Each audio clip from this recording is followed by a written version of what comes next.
Assalamualaikum warahmatullahi wabarakatuh. Perkenalkan, nama saya Nur Aini Al-Hidayah, kelas 1D Prodi Keperawatan.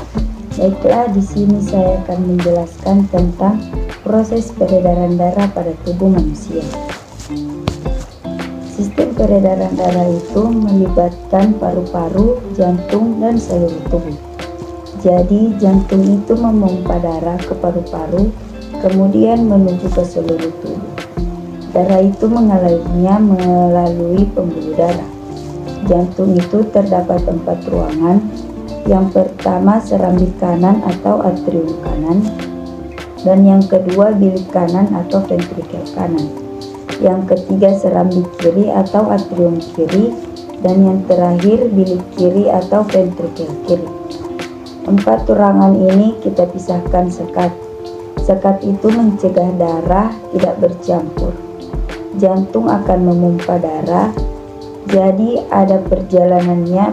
Pertama dipompa ke bilik kanan, kemudian dipompa keluar jantung menuju paru-paru. Lalu dari paru-paru menuju ke serambi kiri. Dari serambi kiri turun ke bawah lagi ke bilik kiri. Dari bilik kiri akan dipompa ke seluruh tubuh.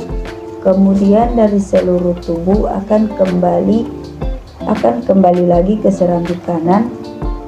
Dari serambi kanan akan diteruskan lagi ke bilik kanan, lalu dipompa keluar lagi menuju paru-paru. Artinya bagian jantung bilik ini lebih kuat dari serambi. Mengapa dia lebih kuat?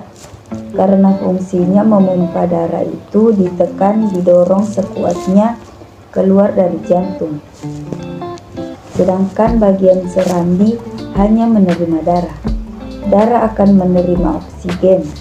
Jadi darah yang tadi melewati paru-paru akan menerima oksigen.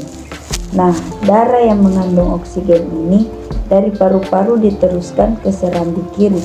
Ini juga mengandung banyak oksigennya. Terus ke bilik kiri, dari bilik kiri juga mengandung oksigen. Lalu dari bilik kiri ini darah akan dipompa ke seluruh tubuh. Berarti ini merupakan darah bersih dari paru-paru sampai ke seluruh tubuh.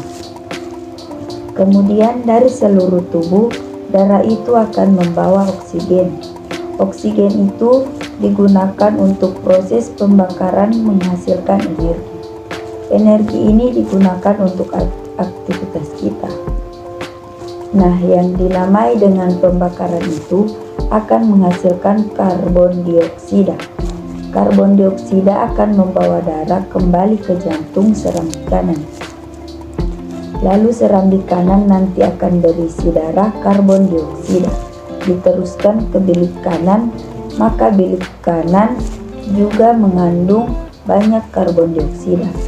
Lalu darah ini akan dipompa keluar menuju paru-paru. Nah, ini disebut dengan darah kotor, yaitu CO2 atau karbon dioksida.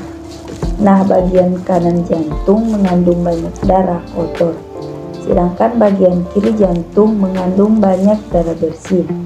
Nanti darah kotor yang banyak CO2-nya datang ke paru-paru. Dari paru-paru karbon dioksida ini akan diambil oleh paru-paru, kemudian paru-paru akan memberikan oksigen. Nah, di sini ada istilah arteri dan vena.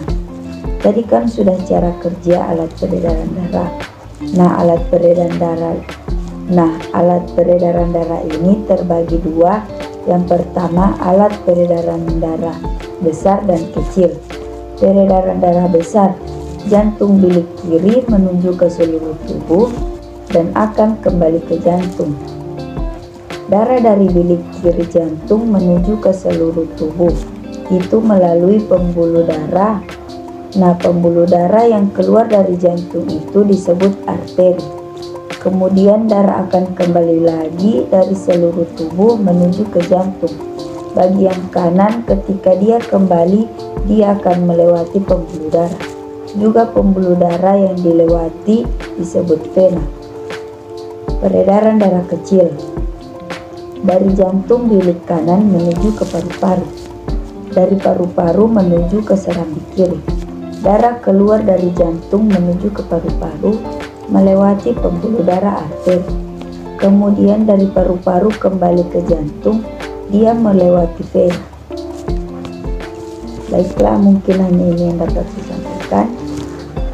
Terima kasih. Wassalamualaikum warahmatullahi wabarakatuh.